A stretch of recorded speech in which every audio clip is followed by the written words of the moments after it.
What's going on, everybody? Welcome to the channel. This is yours truly, Brother Jason Ripper, man. Yeah, I hope y'all enjoyed that little, the little intro right there, Law and Order. Dun, dun, dun, dun, dun, dun, dun. Hey, man, listen. Y'all know here on this channel, man, we are dedicated to holding people accountable. From myself on down, we believe in holding people accountable for their actions. And let me say this, man. I am a prior Army. I'm prior Army. Served in the Army from 2002 to 2008. I also am a veteran of the Iraq War. I served in Iraq from 2003 to 2005. And there are a few things I don't play about in this world. One, I don't play about my Lord and Savior, Jesus Christ. Two, I don't play about my children. Three, I don't play about my mother.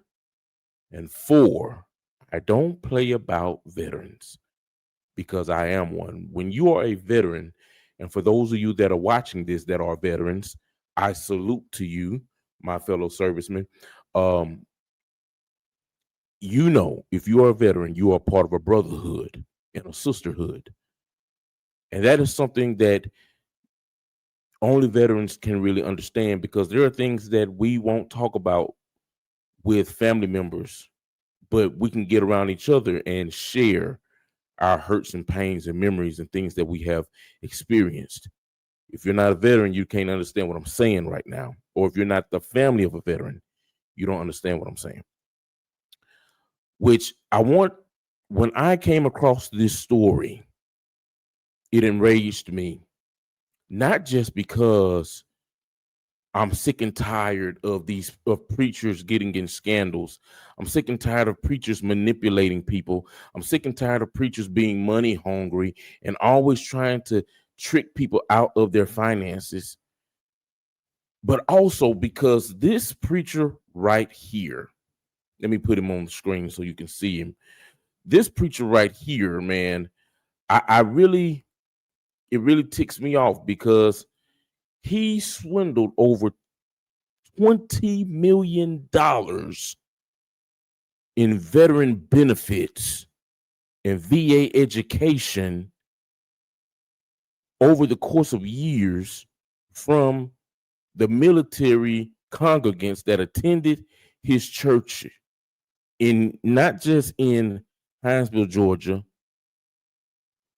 but they set up churches in numerous states near military bases with the idea of recruiting military servicemen and women to be members of their church and pressuring them into giving large sums of their money and signing up for their seminary school by using their VA education benefits, in which people did not receive any form of education in return, but rather this man and the people that worked with him enjoyed a lavish lifestyle, all while swindling money from service members and also covering up sexual assaults with young underage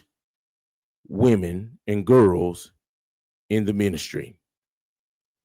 Guys, this is a video that you don't want to miss. Don't go nowhere, because we finna have a conversation. Let's get into it.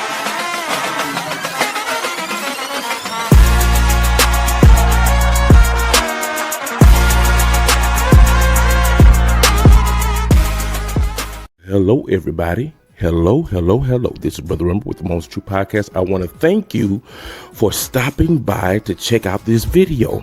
Listen, I'm going to ask you, if this is your first time watching, please comment down below with your name and where you're watching from. And if you are a regular watcher, you can do the same. Also, if this is your first time, please consider subscribing to the channel if you like this content, and hit that bell notification so you can be notified whenever we go live or whenever we post up new content. Guys, I know you're anxious to get back into the video. I thank you for taking time out to watch this commercial break. Without further ado, let's get back into the video.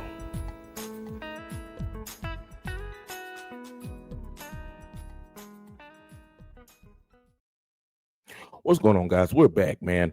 Listen, what I'm going to do is I'm going to play this news broadcast. Now, this church was busted and then when served indictment papers on yesterday, September 11th. This story broke and it's kind of got swallowed up, but it's kind of got lost in the sauce because of the Charlie Kirk assassination.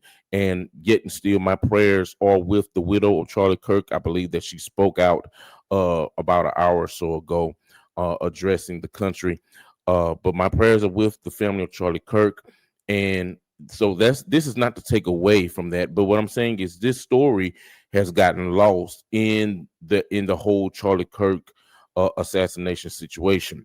But I want to bring light to this issue because I'm sick and tired of these preachers playing with God's people, man. I'm sick and tired of these preachers playing games with God's people. And this preacher right here, his name is Ronnie Dennis.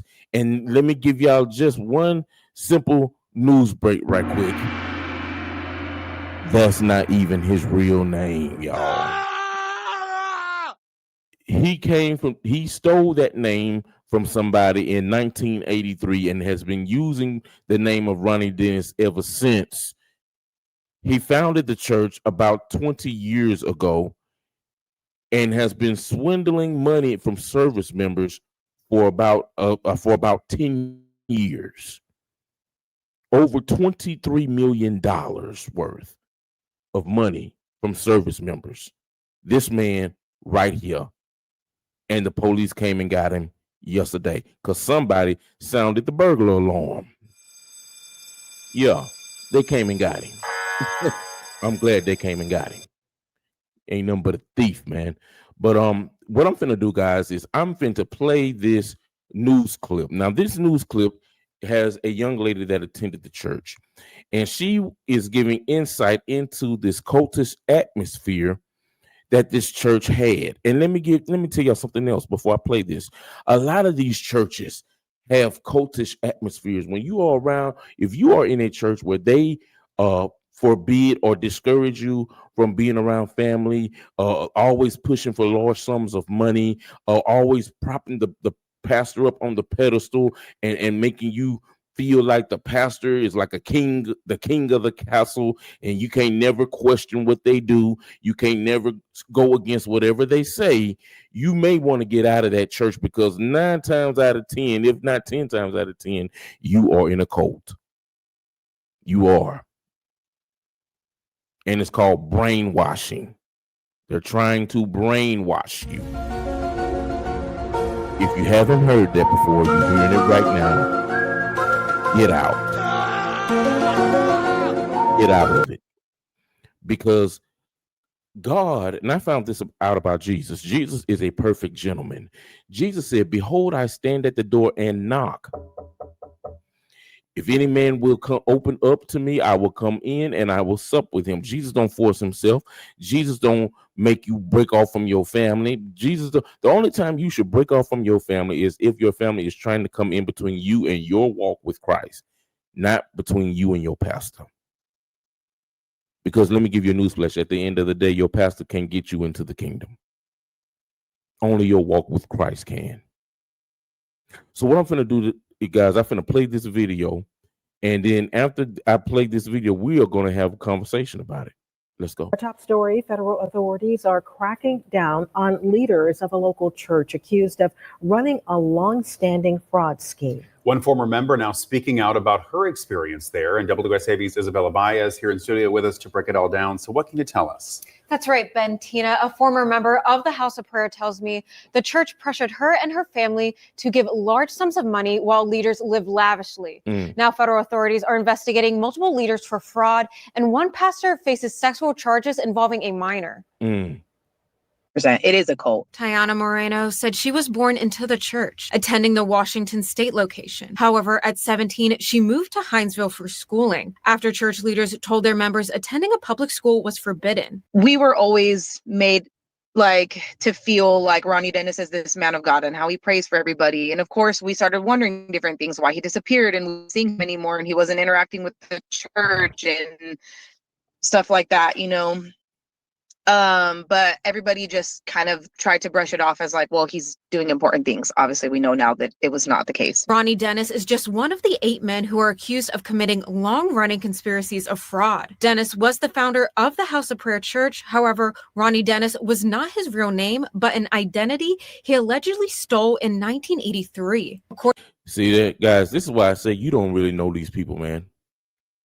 We blindly follow people and blindly do things, and we don't even know who these people are. This is what I mean, and what I'm saying is, I'm not saying that there are not real pastors, because they are. I thank God for my pastor. My pastor is a real pastor. He's a real man of God, a man after God's own heart, always teaching me, and those of us that go to the ministry, don't follow him, but follow Christ. And if he is following Christ, then you follow him as he follows Christ. But don't look to me, look to Jesus, because I can't save you. Constantly teaches us that. But see, when you're in cults like this, they always worship the man. They want you worshiping the man. They want to make you think that that preacher and Jesus is like this, like they buddy, best friends. And that if you question them, if you go against their authority in any way, you're going to be cursed and you're going to be damned to hell. Which is could be the furthest thing from the truth. I'm telling y'all, man, now don't just follow any man's word for it. Don't just blindly follow somebody, man. Ask questions. Open up your spiritual eye. Know the word of God for yourself so that you can spot the wolf when he is in your presence. You know, the reason why this type of stuff keeps happening is because we put more faith in the preacher than we do in Jesus Christ.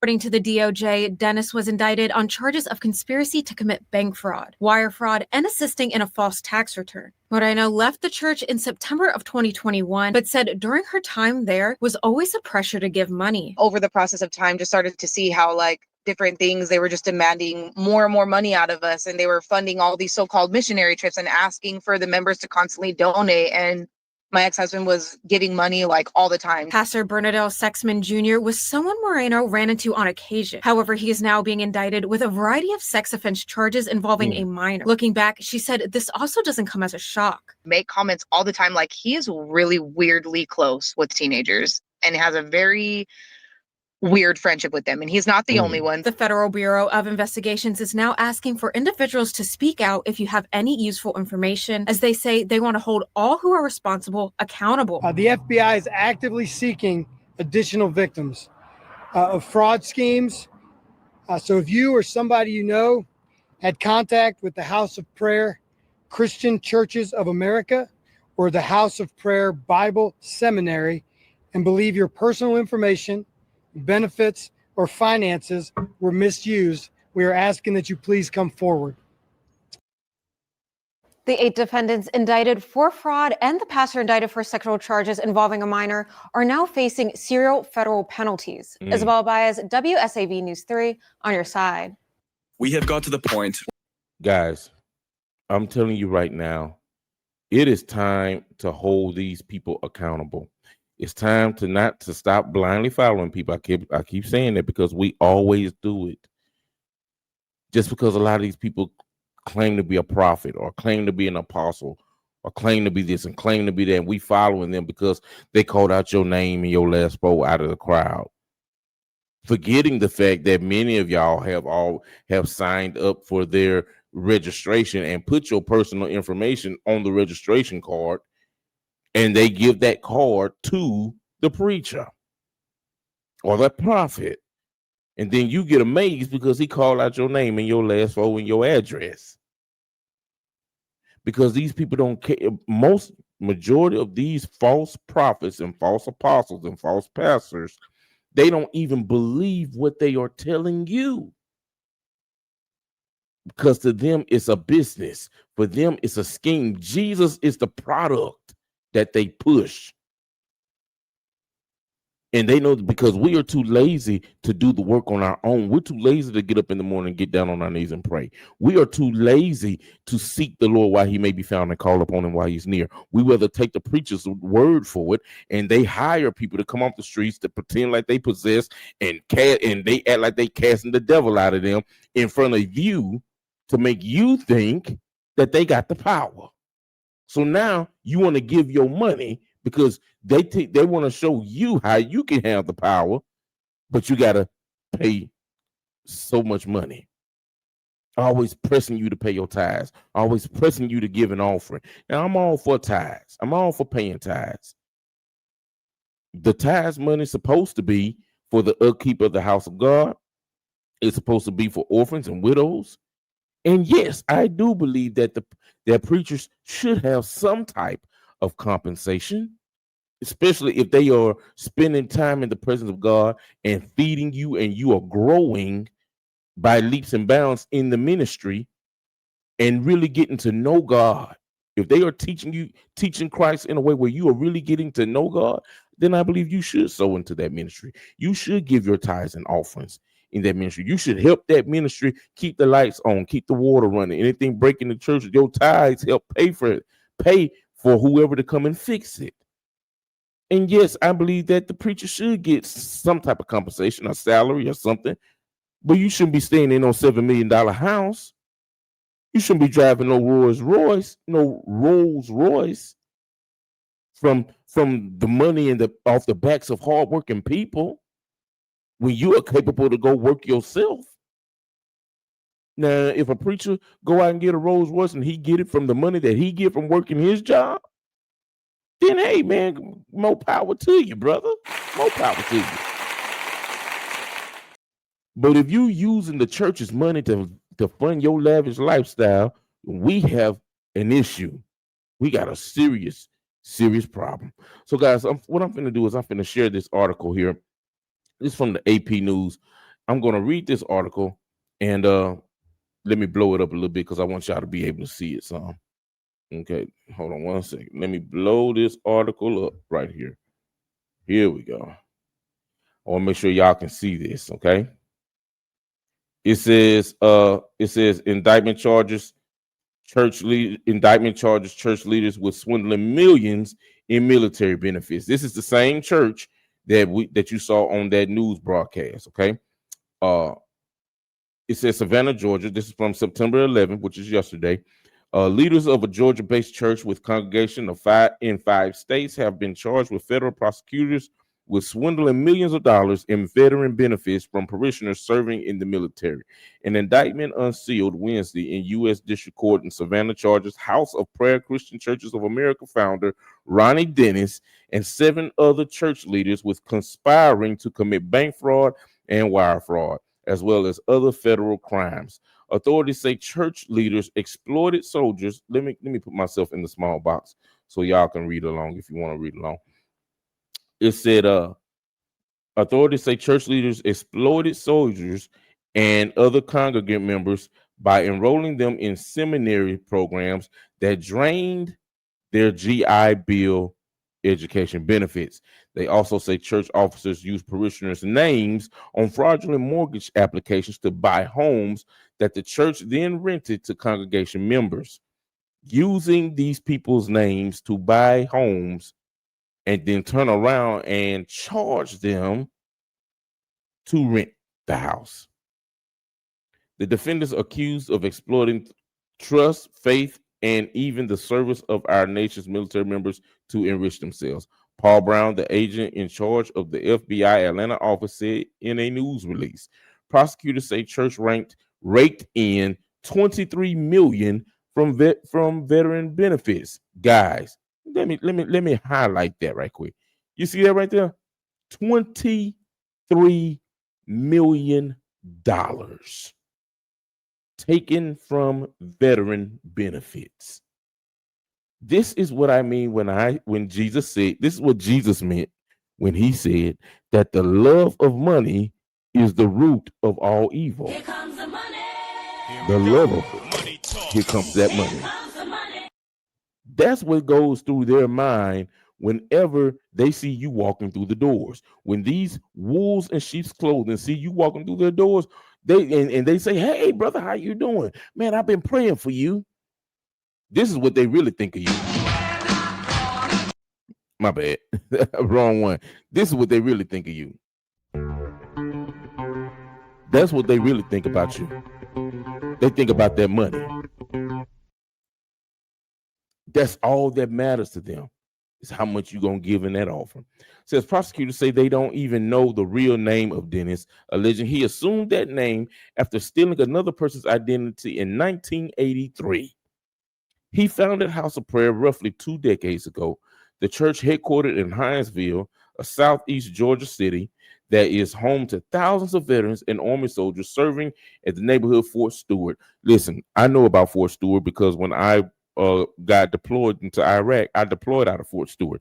I stayed at Fort Stewart for about 6 months training, preparing to deploy to Iraq. So I'm very familiar with Fort Stewart. Since the congregation there grew to as many as 300 members, the indictment says House of Prayer branched out, opening up to a dozen churches in 5 states, often near military bases. According to prosecutors, it also established affiliated Bible seminaries in Hinesville, as well as Fayetteville, North Carolina, Killeen, Texas, and Tacoma, Washington. The indictment says the church focused on recruiting military service members to join their congregations and pressured them to spend their GI Bill education benefits on enrollment in its seminary programs. The seminaries in all 4 states earned House of Prayer leaders $23.5 million in GI Bill payments for tuition fees, books, and housing costs from 2013 to 2021. 8 years. Stealing 8 years worth of people's education benefits. Says charges against Dennis and others stem from just 3.2 million of those benefit payments made to House of Prayers to seminaries in Georgia. That is because the programs operated in Georgia under a religious exemption granted by state regulators. Prosecutors say the exemption prohibited the Georgia seminaries from receiving federal funding, including GI Bill benefits from the U.S. Department of Veteran Affairs. The indictment says church officials lied to Georgia regulators in annual forms, saying the seminaries received no federal money. Steve Sado, listed in court records as an attorney for Dennis, did not immediately return an email message seeking comment on Thursday. A group called Veteran Education Success wrote to the U.S. Department of Veteran Affairs in 2020, saying former students had complained that the House of Prayer seminaries had drained their benefits while providing them with little education.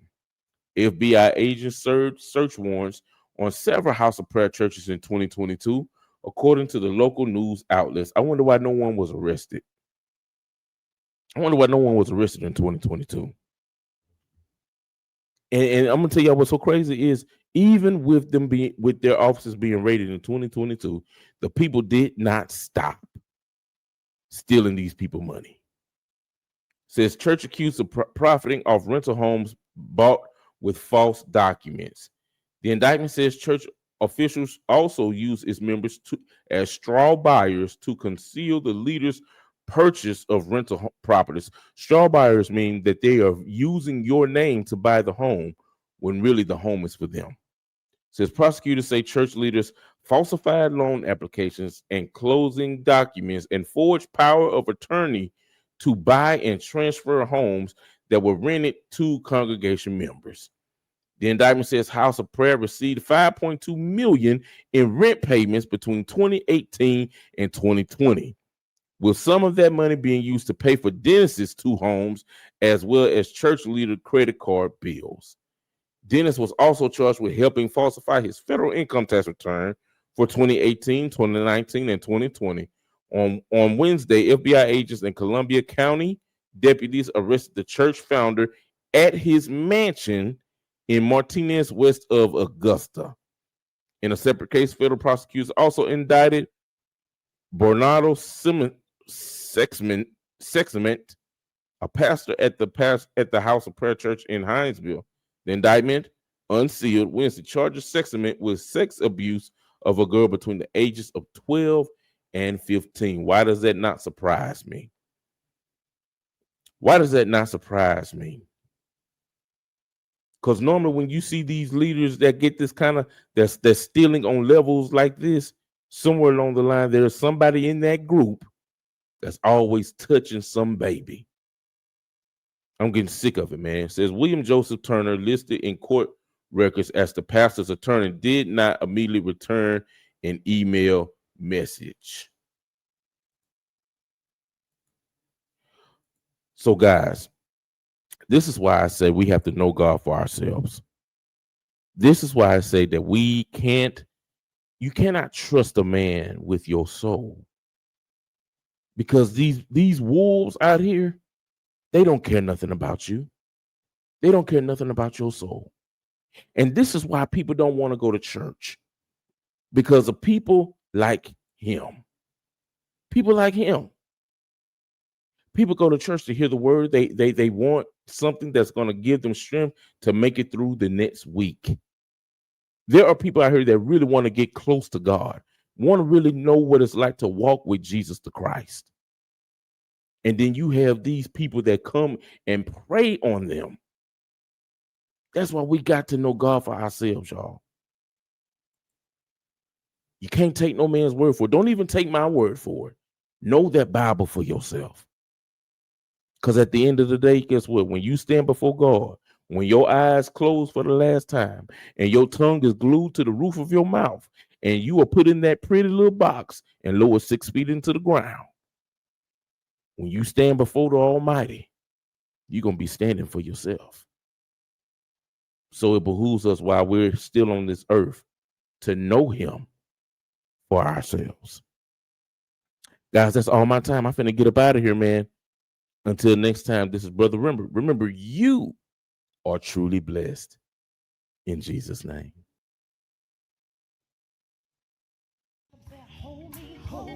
Jesus, rock me, holy Jesus, rock me, holy Jesus, rock me, Jesus, hold me, hold me, hold me, hold me, hold me, hold me, Lord, hold me, Lord, hold me, yes, hold me, Lord, hold me, Lord, help me, yes, Jesus, help me, Jesus, I need you, help me.